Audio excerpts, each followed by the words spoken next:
NEET 2025 के cut off को लेके बड़े बड़े कोचिंग वाले बड़े बड़े दावे कर रहे थे, बड़े बड़े ख्याली पुलाव बता रहे थे।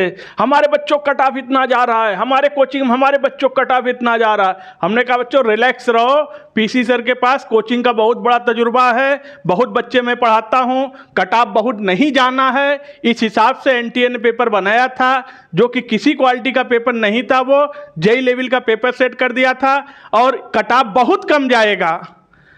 ये सब कोचिंग वालों का ख्याली पुलाव रखा रह जाएगा, जबकि किसी कोचिंग की मैं बुराई नहीं करता, क्योंकि मैं कोचिंग खुद पढ़ाता हूँ, बहुत सारे कोचिंग वाले खुद मेरे मित्र हैं। लेकिन एक बात ये कह रहे हैं कि सारे कोचिंग का कट ऑफ आपको एक साथ दिखाना चाहते हैं। आप लोग वीडियो को लाइक कर दीजिएगा, चैनल को सब्सक्राइब कर दीजिएगा, बेल आइकन प्रेस कर दीजिए और अपना नीट का स्कोर कमेंट करके बताइएगा नीट का स्कोर क्यों आया, क्योंकि आज आंसर की भी रिलीज हो चुकी है, सब कुछ पर्दाफाश हो चुका है, सब neat and kill crystal clear हो गया है। अगर हम बात करें सबसे पहले एलन कोचिंग की, एलन के बारे में, तो जनरल के लिए एलन दावा कर रहा था हमारे बच्चों का 490 से लेकर 500 के बीच में आएगा, कट ऑफ रहेगा जनरल का। और अगर वहीं पर ओबीसी की बात करें तो ओबीसी का एलन के हिसाब से 490 और 500 के बीच में कट ऑफ रहेगा। ईडब्ल्यूएस का 485 से लेकर 495 तक कट ऑफ रहेगा। एससी का 390 से 400 के बीच में कट ऑफ रहेगा। एसटी का कट ऑफ 370 से 390 के बीच में रहेगा। ये एलन कोचिंग का दावा था। आइए अब हम बात करते हैं आकाश का। आकाश दावा कर रहा था कि जनरल के लिए 475 से 490 के बीच में कट ऑफ रहेगी, ओबीसी के लिए 475 से 490 के बीच में रहेगा, क्योंकि जनरल और ओबीसी में कोई बहुत ज़्यादा फर्क होता नहीं है, बहुत हल्का फुल्का आ जाता है। ईडब्ल्यूएस के लिए 475 से 480 के बीच में रहेगा। एससी के लिए 380 से 390 के बीच में कट ऑफ जाएगी और एसटी के लिए 350 से 370 के बीच में कट ऑफ रहेगी। ऐसा आकाश का दावा है।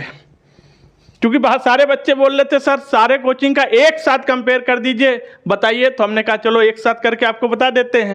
अगर पीडब्ल्यू की बात करें तो पीडब्ल्यू दावा कर रहा था कि हमारे बच्चों का 500 से लेकर 510 जाएगा जनरल में कट ऑफ, ओबीसी में भी 500 से लेकर 510 के बीच में कट ऑफ रहेगा। ईडब्ल्यूएस के लिए 500 से 510 के बीच में कट ऑफ रहेगा। एससी के लिए कट ऑफ उन्होंने 390 से 400 के बीच में दावा किया और एसटी का कट ऑफ उन्होंने 370 से 380 के बीच में दावा किया। ये पीडब्ल्यू का दावा था फिजिक्स वाला। अब बात कर रहे हैं पीसी ग्रुप का। पीसी ग्रुप हमने आपसे पहले ही कहा था कि ज़्यादा कट ऑफ नहीं जाएगी, जनरल की कट ऑफ 480 से 500 के बीच में राई करेगी, सिम रहेगी। ओबीसी का कट ऑफ 470 से 490 के बीच में रहेगा। इसके बाद ईडब्ल्यूएस का 470 से 490 के बीच में ही रहेगा। एससी का कट ऑफ 380 से 400 के बीच में रहेगा। एसटी का कट ऑफ 350 से 370 के बीच में सिमट जाएगा। ये दावा था पीसी ग्रुप का। ठीक, आइए अब बात करते हैं अनअकैडमी क्या दावा कर रहा था। अनअकैडमी दावा कर रहा था कि जनरल का कट ऑफ 510 से 500 के बीच में रहेगा। ओबीसी का कट ऑफ 490 से 510 के बीच में रहेगा। ईडब्ल्यूएस का कट ऑफ 480 से 500 के बीच में रहेगा। एससी का कट ऑफ 450 से 480 के बीच में रहेगा और एसटी का कट ऑफ 390 से 330 के बीच में रहेगा। ये अनअकैडमी का दावा था। अब आप कहेंगे सर मोस्ट प्रोबेबली ट्रस्ट किस पे करें, तो देखिए ज़्यादा ट्रस्टेबल हम आपसे अगर कहें तो आप इस आकाश पे ट्रस्ट कर सकते हैं, पीसी ग्रुप पे ट्रस्ट कर सकते हैं, क्योंकि इन्हीं के बीच में मुझे जहाँ तक लगता है कि कट ऑफ वेरी करेगा, कट ऑफ इन्हीं के बीच में ही देखने को ज़्यादातर मिलेगा। तो बच्चों ये सारे कोचिंग का कट ऑफ था। सारे कोचिंग ने अपने अपने हिसाब से दावा किया, कोई गलत बात नहीं है, हर कोचिंग करता है, किसी कोचिंग का कोई बुराई नहीं है। सारे कोचिंग अपने स्टैंडर्ड पर बहुत अच्छे हैं, सब कोचिंग वाले मिलने जुलने वाले होते हैं, हमारे सबसे संबंध है, सबसे हमारी मित्रता है। तो ये सबका एक प्रिडिक्शन था, सबने इस हिसाब से प्रिडिक्ट करके बताया था कि ऐसा हो सकता है, लेकिन कोई एनटीए को तो जानता नहीं था। एनटीए की तो किरकिरी बहुत दिनों से हो रही थी और एनटीए ने फाइनली क्या किया, पेपर को सारे डिपार्टमेंट्स को, सारे फैकल्टीज़ को बोल दिया पेपर बहुत हाई बना दो फिजिक्स का पेपर बहुत टफ बना दो, केमिस्ट्री का पेपर लेंदी, बायोलॉजी का पेपर बहुत ज़्यादा लेंदी कर दो। तो फिजिक्स का पेपर टफ हो गया, केमिस्ट्री का पेपर मॉडरेट हो गया, बायोलॉजी का पेपर लेंदी हो गया। तो इस तरह से एक जो अनट्रेंड, बिल्कुल ट्रेंड ही चेंज हो गया, अनएक्सपेक्टेड ट्रेंड हो गया नीट का, उसकी वजह से बच्चों के ऊपर थोड़ा प्रेशर बढ़ा है। लेकिन हमेशा याद रखिएगा बच्चों, कंपटीशन के एग्ज़ाम में इस बात पे मतलब नहीं होता है कि आपके नंबर कितने आ रहे हैं। कंपटीशन के एग्ज़ाम में कट ऑफ से सिलेक्शन होता है, कट ऑफ पे डिपेंड करता है, नंबर पे डिपेंड नहीं करता है। पेपर टाइट होगा तो सबके नंबर कम आएंगे, पेपर हल्का होगा तो सबके नंबर बढ़ जाएंगे।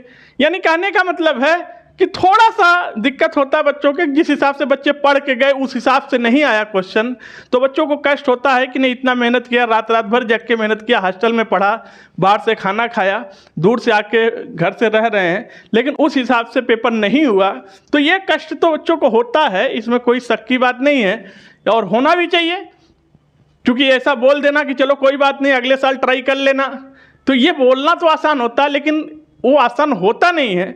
क्योंकि एक साल बच्चा ड्रॉप करके फिर तैयारी करे तो सोचियो कि पूरे साल का फिर से खर्चा बढ़ जाएगा, कोचिंग का खर्चा, हॉस्टल का खर्चा, बाहर रह के रहे खाने का खर्चा, तो गार्जियन को अफोर्ड करने में दिक्कत होता है, एक चीज़। और दूसरी चीज़, जैसे जैसे बच्चा रिपीट करने लगता है, कंपटीशन ईजी के बजाय टफ होता जाता है। क्योंकि जैसे ही आप एक साल का ड्रॉप लेंगे, वैसे ही नया 12th पास आउट बच्चा फिर से 20-25 लाख आ गया। तो कंपटीशन तो टफ होना है, कंपटीशन आसान नहीं होना है। ड्रॉप लेने के बाद कंपटीशन और टफ हो जाता है। और हमने आपसे एक बात कहा भी था कि जिस तरह से नीट की मंशा है, ये नीट वाले, और हमने आपसे एक बात कहा भी था, जिस तरह से एनटीए की मंशा है कि एनटीए अब नीट के एग्ज़ाम को आईआईटी और आईएएस के तर्ज पे कराना चाहता है। ये बात मैं आपको फैक्ट बता रहा हूँ, इसे नोट कर लीजिए। अब नीट का एग्ज़ाम एनटीए आईआईटी के हिसाब से कराना चाहता है, आईएएस के हिसाब से कराना चाहता है। जैसे आईटी का मेरिट कम जाती है, आईएएस का कम जाता है, कम कट ऑफ पे ही सिलेक्शन देते हैं, उसी तरह से चाहता है ये एनटीए की नीट का भी कट ऑफ बहुत कम जाए, नीट का पेपर भी उसी स्टैंडर्ड से सेट किया जाए। तो ये चीज़ अगर आप उस हिसाब से पढ़ाई नहीं करेंगे तो कहीं ना कहीं आपको दिक्कतें आएंगी, 2026 में भी दिक्कतें आएंगी अगर आप अभी से अलर्ट नहीं होंगे तो। क्योंकि गुरुओं का काम होता है आपको पढ़ाना, और आपको पढ़ाने के बाद अगर उतना समय आप खुद से प्रैक्टिस नहीं कर रहे हैं तो उस कोचिंग का आपको कोई भी बेनिफिट नहीं मिल पाता है बच्चों। अगर टीचर आपको 6 घंटे पढ़ा रहा है तो उस चीज़ को फिर 6 घंटे आपको और पढ़ना पड़ेगा, तभी आपको उस 6 घंटे का फ़ायदा मिलेगा जो टीचर ने पढ़ाया। अगर 6 घंटे पढ़ के ही आप रह गए तो उसका कोई फ़ायदा नहीं मिलेगा। वो 6 घंटे पढ़ा तो 6 घंटे फिर आप पढ़िए, क्वेश्चन लगाइए, प्रैक्टिस करिए, मॉड्यूल लगाइए, एनसीईआरटी की लाइन बाई लाइन कवर करिए, और एनसीईआरटी पे तो बिल्कुल फोकस करो। एनसीईआरटी नीट के लिए रामबाण है, ये बात समझ लीजिए। सारी एनसीईआरटी चाहे फिजिक्स की हो, केमिस्ट्री की हो, बायोलॉजी की हो, एनसीईआरटी की line by line, exemplar, problem, जो भी चीज़ें हैं सब कुछ पूरा हैंडल अच्छे से करिए। नीट 2026 के लिए अभी से लग जाइए। आज आंसर की रिलीज़ हो गई है। मोस्ट प्रोबेबल संभावना है जो एमपी कोर्ट में पिटीशन चल रहा है बच्चों का, चूँकि कुछ बच्चों का इंदौर में 21-22 सेंटर पे पेपर डिस्टर्ब हो गया था मौसम ख़राब होने की वजह से, तो बच्चे माननीय हाई कोर्ट से अपना पिटीशन दायर किए थे, तो उनका पेपर ख़राब हो गया। तो जिसकी वजह से लगता है हमें नीट का पेपर जो 14 जून को आना, हो सकता है कि पेपर लेट हो जाए, क्योंकि 5 तारीख को कोर्ट का फैसला आएगा। तो देखते हैं फैसले में क्या होता है, वहाँ के बच्चों के लिए क्या करते हैं, फिर से रीनीट कराते हैं या ग्रेस मार्क देते हैं, जो भी होगा पता चल जाएगा, आपको लेटेस्ट अपडेट देंगे हम। लेकिन उसकी वजह से हो सकता है 14 जून का जो नीट का रिजल्ट आना है पूरे ऑल इंडिया का, वो रिजल्ट का डेट आगे पोस्टपोन हो जाए, क्योंकि जब तक वो क्लियर नहीं होगा तब तक वो रिजल्ट दे नहीं पाएंगे। हो सकता आ भी जाए, कुछ कह भी नहीं सकते हैं। तो वो 5 तारीख को क्लियर हो जाएगा कि आपका नीट का जो रिजल्ट आना है वो 14 को ही आएगा या आगे बढ़ेगा। तो आप लोग वीडियो को लाइक कर दीजिए, चैनल को सब्सक्राइब कर दीजिए, बेल आइकन प्रेस कर दीजिए, और अपना नीट का स्कोर कमेंट करके बताइएगा, और किस स्टेट से आप बिलोंग करते हैं ये भी कमेंट करके बताइए। फिर आपसे मिलते हैं नेक्स्ट वीडियो में, तब तक के लिए थैंक यू, धन्यवाद, टेक केयर। नीट 2025 को लेकर बड़े बड़े कोचिंग वाले बड़े बड़े दावे कर रहे थे, हमारे बच्चों का कट ऑफ इतना जा रहा है, वो कोचिंग वाला बोल रहा है मेरे बच्चों का कट ऑफ इतना जा रहा है, हमारे यहाँ साल इंडिया रैंक आने जा रहा है। हमने कहा बच्चों रिलैक्स रहो,